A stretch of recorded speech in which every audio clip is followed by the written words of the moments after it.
আমেরিকার রণতরীর কাছে ইরানের ড্রোন ধ্বংস করেছে মার্কিন বাহিনী। ঝুঁকির মুখে দুই দেশের আলোচনা, সংঘাতের সংখ্যা কি বাড়ছে? বাংলাদেশ সীমান্তের কাছে চিকেন নেক্সে মাটির নিচে রেলপথ বানাতে চায় ভারত। প্রতিবেশীকে মোকাবেলায় নয়া কি কৌশল ভাবছে দিল্লি? ৬৫ বছর ধরে না কেটে প্রায় ৯ মিটার লম্বা নখ দিয়ে গিনেস ওয়ার্ল্ড রেকর্ড করা ব্যক্তি এবার কাটবেন নখ। হঠাৎ কেন এই সিদ্ধান্ত? আসসালামু আলাইকুম, দেখছিলেন Bangla vision world news headline. আরব সাগরে যুক্তরাষ্ট্রের রণতরীর কাছে ইরানের ড্রোন ধ্বংস করেছে মার্কিন বাহিনী। যুদ্ধ এড়াতে মধ্যস্থতার আলোচনায় যেতে রাজি হওয়ার ২৪ ঘন্টা না পেরোতেই এমন ঘটনা আবারও উত্তেজনা দেখা দিয়েছে আমেরিকা ও ইরানের মাঝে। তবে আলোচনার পরিকল্পনা কি ভেস্তে গেল বলে ইঙ্গিত দিচ্ছেন মার্কিন প্রেসিডেন্ট ডোনাল্ড ট্রাম্প। নিশ্চিত করেন আলোচনার জন্য তেহরানের সাথে যোগাযোগ হচ্ছে। শেষ পর্যন্ত কি আলোচনায় বসতে পারবে আমেরিকা ও ইরান? দুদেশ কি সংঘাত এড়াতে পারবে? হিজল জুবায়েরের ডেস্ক রিপোর্টে বিস্তারিত। ইরান যুক্তরাষ্ট্র আলোচনার আয়োজন চললেও দুই দেশের মধ্যে সামরিক উত্তেজনা মোটেও থামেনি। মধ্যপ্রাচ্যে নিজেদের রণতরী অভিমুখে ইরানের একটি ড্রোন আক্রমণাত্মকভাবে ধেয়ে যাওয়ার কথা জানিয়েছে যুক্তরাষ্ট্র। এটি মোকাবেলায় উচ্চ সতর্ক অবস্থান নিতে দেখা যায় মার্কিন বাহিনীকে। ইউএস সেন্ট্রাল কমান্ড সেন্টকম জানিয়েছে, আরব সাগরে অবস্থিত মার্কিন বিমানবাহী রণতরী ইউএসএস আব্রাহাম লিঙ্কনের দিকে আগ্রাসীভাবে ধেয়ে যাচ্ছিল ইরানের একটি শাহেদ 139 ড্রোন। রণতরীটির প্রকৃত অবস্থান ছিল ইরানের দক্ষিণ উপকূল থেকে প্রায় ৮০০ কিলোমিটার দূরে। এরপরও রহস্যজনকভাবে সেটির দিকে উড়ে যাচ্ছিল ড্রোনটি। আন্তর্জাতিক জলসীমায় অবস্থান করা মার্কিন বাহিনী উত্তেজনা কমানোর বিভিন্ন পদক্ষেপ নেওয়ার পরও ড্রোনটি রণতরীর দিকে এগিয়ে যেতে থাকে। সেন্টকম জানায়, ড্রোনটি অজানা উদ্দেশ্য নিয়ে রণতরীর দিকে উড়ে যাচ্ছিল। এর উদ্দেশ্য ছিল অস্পষ্ট। সে সময় আত্মরক্ষা এবং সেনা সদস্যদের নিরাপত্তার জন্য ইউএসএস আব্রাহাম লিঙ্কন থেকে একটি F-35 স্টেলথ যুদ্ধবিমান উড্ডয়ন করে ও ড্রোনটি লক্ষ্য করে গুলি চালায়। এতে সেটি ভূপাতিত হয় বলে জানিয়েছে সেন্টকম। এই ঘটনায় মার্কিন বাহিনীর কোনো ক্ষয়ক্ষতি হয়নি বলেও জানিয়েছে তারা। এই মুহূর্তে যুক্তরাষ্ট্র ও ইরানের মধ্যে উত্তেজনার পারদ চড়েই আছে। সে সময় মার্কিন রণতরীর পাশে ইরানের ড্রোনের আনাগোনা নতুন করে উত্তেজনা তৈরি করবে তা বলার অপেক্ষা রাখে না। এ বিষয়ে ইরানের পক্ষ থেকে এখন পর্যন্ত আনুষ্ঠানিক কোনো বক্তব্য পাওয়া যায়নি। তবে ইরানের আধা সরকারি সংবাদ সংস্থা তাসনিম দেশটির একটি অজ্ঞাত সূত্রের বরাত দিয়ে জানিয়েছে, আন্তর্জাতিক জলসীমায় থাকা তাদের একটি ড্রোনের সঙ্গে যোগাযোগ বিচ্ছিন্ন হয়ে গেছে। ড্রোনটি নিখোঁজ হওয়ার আগ পর্যন্ত রেভলিউশনারি গার্ডস IRGCর কাছে সফলভাবে বিভিন্ন তথ্য পাঠাচ্ছিল। পুরো বিষয়টি খতিয়ে দেখছে তেহরান। এরই মাঝে হরমুজ প্রণালীতে একটি মার্কিন ট্যাঙ্কারকে ধাওয়া ও চ্যালেঞ্জ করেছে ইরানের গানবোট। প্রভাবশালী মার্কিন সংবাদ মাধ্যম ওয়াল স্ট্রিট জার্নাল এক প্রতিবেদনে এই চাঞ্চল্যকর তথ্য জানিয়েছে। খবরে বলা হয়, ৩ ফেব্রুয়ারি ওমান থেকে প্রায় ১৬ নটিক্যাল মাইল উত্তরে হরমুজ প্রণালী অতিক্রম করার সময় স্টেনা ইম্পারেটিভ নামের জাহাজটির গতিরোধ করে ইরানের ইসলামিক রেভলিউশনারি গার্ড কর্পস IRGCর ৩ জোড়া গানবোট। ব্রিটিশ সামুদ্রিক নিরাপত্তা সংস্থা ভ্যানগার্ড টেক জানিয়েছে, 50 ক্যালিবার মেশিনগান সজ্জিত ইরানি গানবোটগুলো রেডিওর মাধ্যমে জাহাজটিকে ইঞ্জিন বন্ধ করে তল্লাশির জন্য প্রস্তুত হতে নির্দেশ দেয়। পরে সেটি দখল করার ও তাতে ওঠার হুমকিও দেয় তারা। তবে জাহাজের ক্যাপ্টেন সেই নির্দেশ না শুনে দ্রুত গতিতে সেখান থেকে পালিয়ে যায় বলে ইরানি সূত্রগুলো জানাচ্ছে।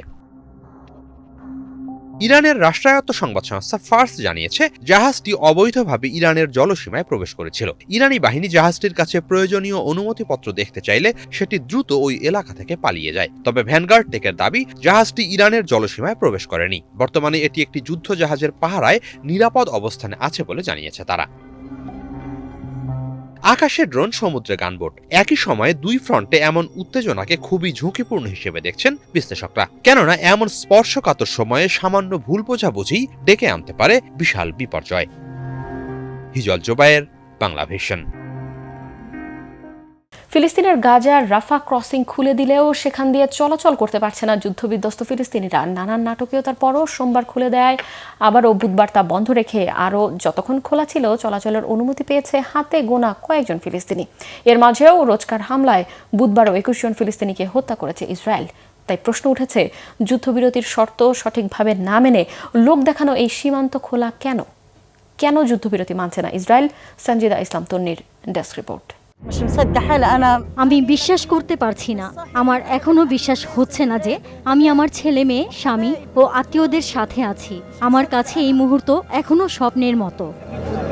কান্না ভেজা চোখে কথাগুলো বলছিলেন দীর্ঘদিন পর মিশর থেকে গাজায় পরিবারের কাছে ফিরে যাওয়া ফিলিস্তিনি নারী ফরিদা বারাকা। দীর্ঘ অপেক্ষার পর ফিলিস্তিনের গাজার অন্যতম প্রধান প্রবেশ পথ রাফা ক্রসিং পার হয়ে গাজার আল নাসের হাসপাতালের সামনে এসে অবশেষে সন্তানদের দেখা পেয়েছেন তিনি। রাফা ক্রসিং দিয়ে ফরিদা সহ 50 ফিলিস্তিনির ঘরে ফেরার কথা থাকলেও ফিরতে পেরেছেন মাত্র 12 জন। আর চিকিৎসার জন্য রাফা ক্রসিং ব্যবহার করে গাজার বাইরে যাওয়ার কথা ছিল আরও 50 জনের। সেখানেও মাত্র 5 জন রোগী তাদের 7 জন আত্মীয়কে নিয়ে রাফা ক্রসিং পার হতে পেরেছেন।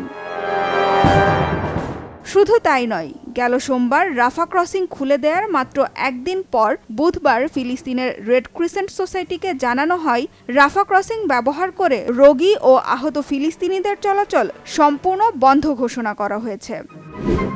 তবে তার কয়েক ঘন্টা পর ইসরায়েলি প্রতিরক্ষা মন্ত্রণালয়ের এক বিশেষ ইউনিট সামাজিক মাধ্যম এক্সে এক পোস্টের মাধ্যমে জানায় রাফা সীমান্ত খোলা রয়েছে। গাজা মিশর সীমান্ত দিয়ে প্রতিদিন কতজন ফিলিস্তিনি পার হতে পারবেন তা ঠিক করেছিল খোদ ইসরায়েল। এখন প্রশ্ন উঠছে, তাহলে কেন ফিলিস্তিনিদের রাফা ক্রসিং পার হতে বাধা দিচ্ছে তেল আবিব? কেনই বা রাফা ক্রসিং বন্ধ ঘোষণা করে কয়েক ঘন্টার মধ্যে সেই সিদ্ধান্ত বদলালো নেতানিয়াহু প্রশাসন? রাফা ক্রসিং খুলে দেয়া কি শুধুই লোক দেখানো? প্রতিদিন 100 ফিলিস্তিনির রাফা ক্রসিং ব্যবহারের কথা থাকলেও সোমবার সীমান্ত পার হতে পেরেছে মাত্র 24 জন। কিন্তু কোন মানদণ্ডের কারণে শুধু 24 জনকে গাজায় প্রবেশ বা গাজা থেকে বাইরে যাওয়ার অনুমতি দেওয়া হয়েছে, আর কেনই বা সেই সুযোগ থেকে বঞ্চিত হয়েছেন বাকি 76 জন? এ বিষয়ে পরিষ্কার কোনো ব্যাখ্যা দেয়নি ইসরায়েলি প্রশাসন। আর মঙ্গলবার মাত্র 16 রোগী রাফা সীমান্ত পার হয়ে মিশরে প্রবেশ করতে পেরেছে। বাকিরা যখন সীমান্ত পার হওয়ার জন্য অধীর অপেক্ষায় রয়েছে, তখনই এলো ইসরায়েলের স্থগিতাদেশ। আবার কয়েক ঘন্টা পরেই জানানো হলো রাফা ক্রসিং সম্পূর্ণ খোলা রয়েছে। 48 ঘন্টার মধ্যে কয়েকবার খুলে দেয়া আর বন্ধ করার এমন অদ্ভুত কারণেরও কোনো ব্যাখ্যা দেয়নি ইসরায়েল। তবে এসবের মধ্যেও গাজায় থামেনি ইসরায়েলি আগ্রাসন। একের পর এক হামলা চালিয়ে নিরীহ ফিলিস্তিনিদের হত্যা করেই চলেছে নেতানিয়াহুর দখলদার বাহিনী। এদিকে উত্তর গাজায় ইসরায়েলি সেনাদের লক্ষ্য করে বন্দুক হামলা চালানো হয়েছে বলে দাবি করেছে দেশটির প্রতিরক্ষা বাহিনী। এতে এক সেনা আহত হয়েছেন। এসব অস্থিরতার মধ্যে পদত্যাগ করেছেন আন্তর্জাতিক মানবাধিকার সংস্থা হিউম্যান রাইটস ওয়াচের ইসরায়েল ও ফিলিস্তিন বিষয়ক পরিচালক ওমর শাকির। ফিলিস্তিনি শরণার্থীদের প্রত্যাবর্তনের অধিকার নিয়ে একটি গুরুত্বপূর্ণ প্রতিবেদন প্রকাশের সিদ্ধান্তে বাধা দিলে প্রতিবাদ স্বরূপ পদ থেকে সরে যাওয়ার ঘোষণা দেন তিনি।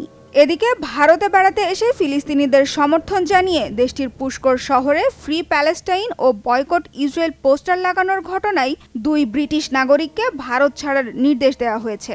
পরে দেয়াল থেকে পোস্টারগুলো সরিয়ে নিয়েছে স্থানীয় police. Sanjida Islam Tonni, Bangla vision, news desk. Bangladesh সীমান্তের কাছে চিকেন স্নেক করিডোর ভূগর্ভস্থ রেলপথ বানানোর পরিকল্পনা করছে ভারত। দেশটির উত্তর পূর্বাঞ্চলকে বাকি অংশের সঙ্গে যুক্ত করতে পশ্চিমবঙ্গের শিলিগুড়ি করিডোরে শীঘ্রই ভূগর্ভস্থ রেল লাইন বসাতে চায় মোদী সরকার। চিকেন নেক ঘিরে নানান হুমকি মোকাবেলার জন্যই কি মাটির নিচে যোগাযোগ করতে চায় ভারত? সফল হবে কি ভারতের নতুন রণকৌশল? মীর ফজলের আপডেট ডেস্ক রিপোর্ট। মাত্র 22 কিলোমিটারের এক ফালি জমি, যা ভারতের উত্তর পূর্বাঞ্চলের 7টি রাজ্যকে জুড়ে রেখেছে এক সরু সুতোর মতো। এই সুতো ছিঁড়ে গেলেই বিচ্ছিন্ন হয়ে পড়বে 7 সিস্টার্স। বারবার ভারত উপলব্ধি করেছে তার সবচেয়ে দুর্বল জায়গা এই চিকেন স্নেকের নিরাপত্তা। তবে এবার মানচিত্রের এই অদ্ভুত গলার কাঁটা উপড়ে ফেলতে নতুন পরিকল্পনা নিল ভারত সরকার। চিকেন স্নেক করিডোর নিরাপদ রাখতে বড় সিদ্ধান্ত নিয়েছে নয়াদিল্লি। সম্ভাব্য হুমকি ও ভূ রাজনৈতিক ঝুঁকির কথা মাথায় রেখে এই সংকীর্ণ পথের প্রায় 40 কিলোমিটার এলাকায় রেল লাইন মাটির নিচে নেওয়ার পরিকল্পনা করা হয়েছে। কেন্দ্রীয় বাজেটে এই সংক্রান্ত প্রস্তাব রাখা হয়েছে বলে জানিয়েছেন ভারতের রেলমন্ত্রী অশ্বিনী বৈষ্ণব।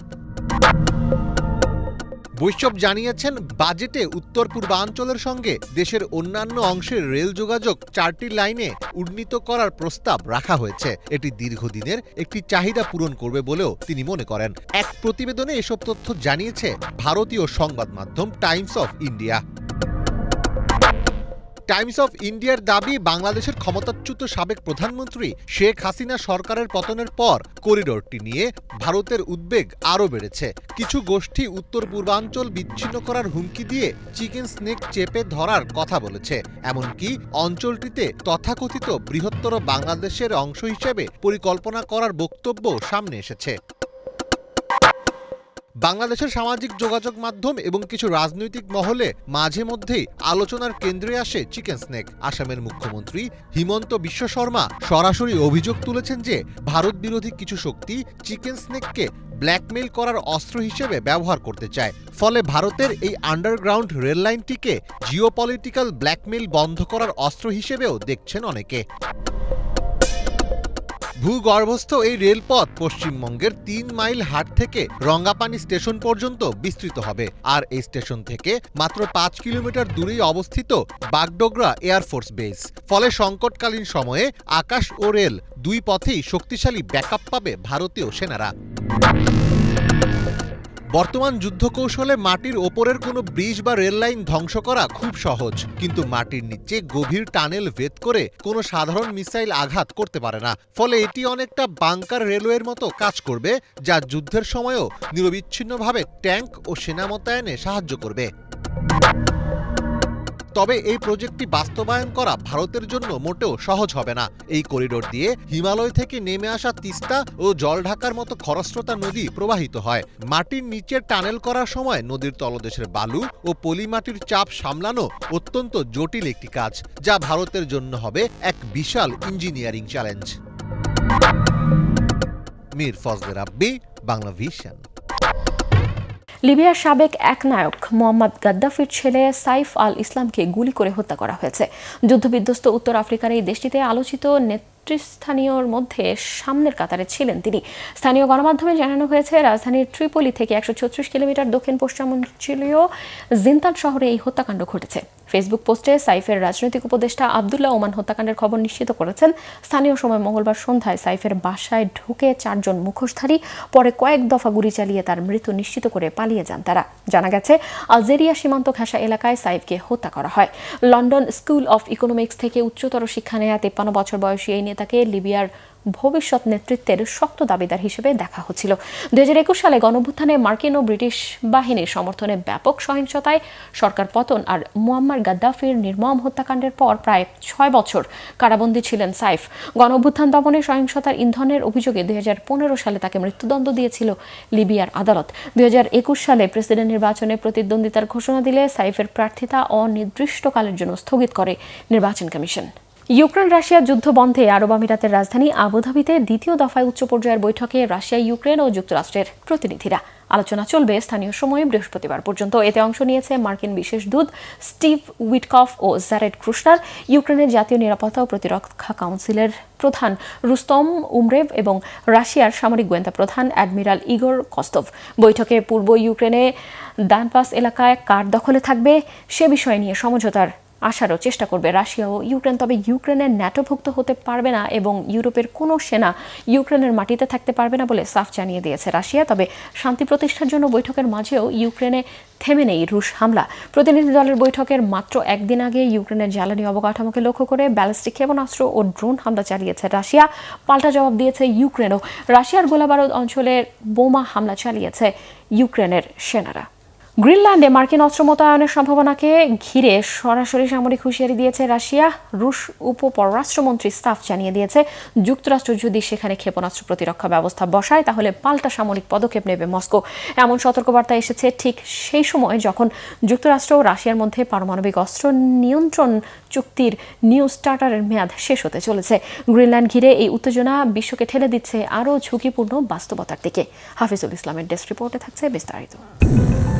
যুক্তরাষ্ট্র যদি গ্রিনল্যান্ডে অস্ত্র মোতায়েন করে তাহলে চুপ করে বসে থাকবে না রাশিয়া। এর জবাবে পাল্টা সামরিক ও প্রযুক্তিগত ব্যবস্থা নেবে মস্কো। সম্প্রতি সরাসরি এমন হুঁশিয়ারি দিয়েছেন রুশ উপপররাষ্ট্রমন্ত্রী সের্গেই রিয়াবকভ। কোনো রাগঢাক ছাড়াই তিনি সাফ জানিয়েছেন, গ্রিনল্যান্ডে মার্কিন সামরিক উপস্থিতি বাড়লে রাশিয়া সেটাকে হুমকি হিসেবেই দেখবে। ওয়াশিংটন মস্কোর মধ্যকার পারমাণবিক অস্ত্র নিয়ন্ত্রণের সর্বশেষ কার্যকর চুক্তির মেয়াদ অচিরেই শেষ হবে। ঠিক এই সময়ে গ্রিনল্যান্ড নিয়ে রাশিয়ার পক্ষ থেকে দেয়া হলো এমন সতর্কবার্তা। বিশ্লেষকদের ধারণা, এর মাধ্যমে সরাসরি সামরিক পদক্ষেপের কথাই ভাবছে ক্রেমলিনের শীর্ষ মহল। এখন প্রশ্ন হলো, রুশ মন্ত্রীর এমন কড়া মন্তব্যের পেছনে কি রয়েছে বিশেষ কোনো ইঙ্গিত?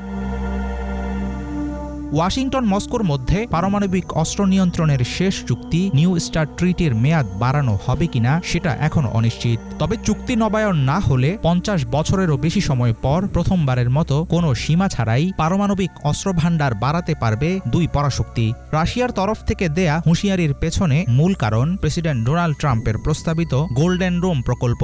2029 সালে নিজের মেয়াদ শেষ হওয়ার আগেই বহু স্তরের এই ক্ষেপণাস্ত্র প্রতিরক্ষা ব্যবস্থা বাস্তবায়ন করতে চান ট্রাম্প। গোল্ডেন ডোমের কোনো অংশ গ্রিনল্যান্ডে বসাতে পারে আমেরিকা, এ কথা মাথায় রেখেই আগাম সতর্কতা দিল রাশিয়া।